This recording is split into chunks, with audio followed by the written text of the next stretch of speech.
आपका क्वेश्चन बहुत valid question है कि एथिकल ग्राउंड्स के ऊपर डॉक्टर को क्या करना चाहिए। डॉक्टर के जैसे एक एग्जांपल, बहुत सीरियस एग्जांपल आई है मेरे पास कि पेशेंट्स आते हैं from abroad and they are Pakistanis living abroad, overseas Pakistanis हैं and they come back to their homeland, और it is the only place, Pakistan is the only place. It is very unfortunate. I'm very sorry to say this कि ये पाकिस्तान ही है जहाँ वो आते हैं तो उनके साथ एक डिस्क्रिमिनेटरी ट्रीटमेंट होता है कि वो आते हैं, उनसे ज़्यादा पैसे लिए जाते हैं, दूसरों से कम लिए जाते हैं। This is totally unprofessional, unethical approach. मैं हमेशा कहता हूँ कि देखें, इस चीज़ को पैसों के लिए आप किसी के साथ कोई भी ज़्यादती कर लें, ये अनबियरेबल है, इनटॉलरेबल है। ये कभी भी ना इसकी कोई मज़हब इजाज़त देता है, ना कोई सोसाइटी इजाज़त देती है, ना पर्सनैलिटी इजाज़त देती है, ना कोई प्रोफेशन इजाज़त देता है। देखें, आप डॉक्टर हैं, यू आर ट्रीटिंग डॉक्टर, आपको ये भी नहीं पता कि ये रिज़्क जो है ना, आपको जो भी दिया जा रहा है या कुछ भी दिया जा रहा है, ये अल्लाह की तरफ से है, और उसकी हज़ारों एग्ज़ाम्पल्स हमें मालूम है और हमें पता है कि हम उसकी मर्ज़ी ना हो तो हमें खाने को भी नहीं मिलेगा। तो ये सारा उसी की मर्ज़ी से आ रहा है और हम उसको अपने लिए हराम बना लेते हैं। सॉरी टू से, एक इनोसेंट पर्सन आपके पास आया है और आप उसके साथ पैसों के लिए ये ट्रीटमेंट कैसे कर सकते हैं? This is very unfortunate.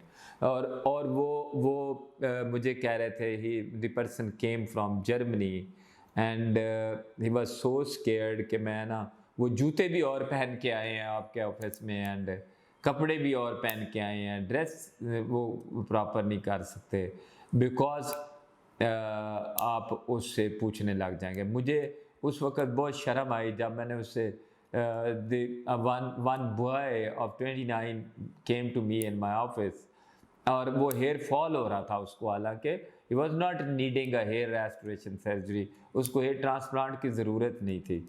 आके बैठा, मैंने उससे ये पूछा कि आप क्या काम करते हो? मेरा कहने का मकसद था, if he is not in a public dealing में नहीं है तो मैं इसे कहूँगा अपने बाल शॉर्ट कर लो। And he was hesitant to tell me the job category, वो बताना ही नहीं चाह रहा था कि मैं क्या कर रहा हूँ, कि बिकॉज वो समझ रहा था कि किसी डॉक्टर को जाके ये बताना कि मैं क्या काम करता हूँ मीन्स कि वो आपकी जॉब, आपकी पॉकेट साइज देख के वो पैसे डिसाइड करेगा। कितना अनफॉर्चुनेट है। मुझे बहुत शर्म आई ऑनेस्टली। एंड जब मैंने उसे कहा कि यार मैं चाहता हूँ कि आप बाल छोटे कर लें, आप पब्लिक डीलिंग नहीं करते हैं, तो मुझे ये बता, he became comfortable with in 1 second कि यार ये मतलब, तो मैं I can obviously I'm dealing with the patients, lots of coming to me from every part of the world, तो मुझे पता चल जाता है कि मतलब why are they hesitant to disclose anything to me। तो मुझे ऐसे लगता है कि मैंने फिर उनको कंफर्टेबल करता हूँ ताकि उनको पता चले कि I am not among those persons. मैंने यहाँ पे इसका बेहतरीन तरीका मैं आपको भी बताऊँ, आपके लिए भी कंफर्टेबिलिटी क्रिएट करेगा and for your patients as well. आप अपनी प्राइसेस फिक्स कर दें। जैसे मेरे पास, I would not name the embassies, और सारा बहुत सारे एम्बेसीज से बहुत सारे लोग आए। one person came to me, he was having a very pleasant personality, came to me for hair transplant surgery. I suggested him 3000 FUE graph, और मैंने उसको पैसे बताए वही जो मैं रूटीन में लेता हूँ। कि उसने कहा कि doctor, I saw your profile, this in my country the charges of this kind of a transplant is $7,000 and why are you asking this low money to me. मैंने उसे कहा कि यार actually we are very much fixed in prices, we don't change the prices for anyone. हमारी prices fix हैं, हम किसी के लिए भी change नहीं करते, चाहे वो बंदा चीचावतनी से आ जाए, चाहे न्यूयॉर्क से आ जाए।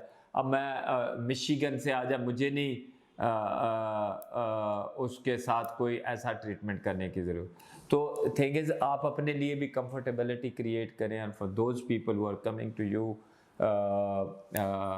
To get a respected job from you, यही अच्छी बात है, यही हमारी कंट्री की नाम क्रिएट करेगी। देखें उस चीज़ को ज़रूर करें, और ये प्लीज़ इसके ऊपर बहुत केयर किया करें। And other thing is, if you are not qualified for certain things, you should not be telling the patients or misguiding the patient. आपको पेशेंट को मिसगाइड नहीं करना चाहिए, बिकॉज थिंग इज कि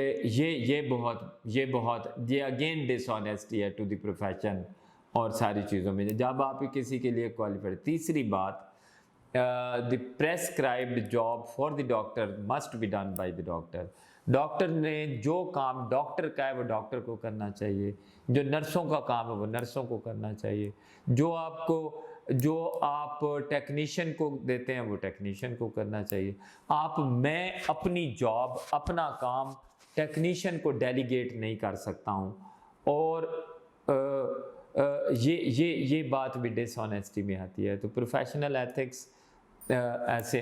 तीसरी बात, आप लोगों को मिसगाइड ना किया करें, कि उसका कोई फ़ायदा नहीं होता कि आप कहें कि ये टेक्निक मॉडर्न है, ये टेक्निक लोअर है।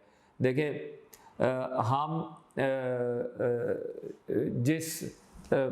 मैं आपको पता है, मैं कभी भी रिलीजन को किसी चीज़ के अंदर नहीं लाता हूँ, लेकिन क्या करें, हम जिस शख्सियत को फॉलो करते हैं, नबी करीम सल्लल्लाहु अलैहि वसल्लम को, वो कभी एक दफ़ा कोई बंदा गंदम बेच रहा था और वो कोई अनाज बेच रहा था, तो नबी पाक ने ऐसे हाथ लगाया तो वो नीचे से गीली निकली, ऊपर उसने ड्राई रखी हुई थी। तो नबी पाक सल्लल्लाहु अलैहि वसल्लम ने उस बंदे से फरमाया कि देखें आपने ये क्यों किया है। वो कहता लोग ले नहीं रहे थे तो मैंने गीली नीचे कर दी, ड्राई ऊपर कर दी। तो नबी पाक ने बारहा इन चीज़ों के ऊपर फरमाया, उस वक़्त भी फरमाया कि उसको निकाल के अलहदा रखो, उसके पैसे भी कम करो, इसको निकाल के अलहदा रखो, इसको ताकि लोगों को बताओ। जैसे और फिर बताया, बहुत दफ़ा फरमाया कि देखें जो चीज़ों की पहले जो बुरी चीज़ है वो सामने निकाल के रखो, अच्छी चीज़ें बाद में दिखाओ। तो this must be the criteria of us all. हमने आखिर को देखें, ये बात बड़ी देर बाद समझ आती है। यकीन करें, बचपन में हमारे पेरेंट्स कहते होते थे, जैसे माई मदर यूज़ टू से एवरी टाइम के बोलते रहें कानों में, समझ आ जाएगी बच्चों को। तो वो जो बातें हैं ना, वो आज हमें समझ आती हैं कि देखें उस वक़्त नहीं हमें समझ आती थी कि ये इसकी इम्पोर्टेंस क्या है, कि हमने ट्रांसफ़र होना है, हमने जाना है, we have to be answerable to the Almighty, हमें जवाब देना ही पड़ेगा। तो सारे हिसाब, यहाँ हिसाब करना आसान है। आप उस बात को यकीनी बना लें कि ये ट्रांसफ़र होना है, आपके पास कुछ भी नहीं रहना, वो चीज़ें रहनी है जो आपने अपने हाथों से, दिमाग से सब कुछ किया होगा। व्हाटएवर आपने मामलात में किसी के साथ क्या किया है, इसका हिसाब ज़रूर होगा।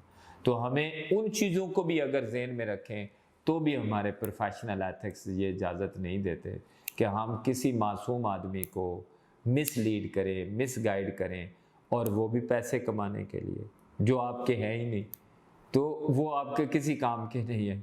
तो आप ये समझ लें, this is a big negligence, this is a big crime, and you need to be out of it. Thank you very much.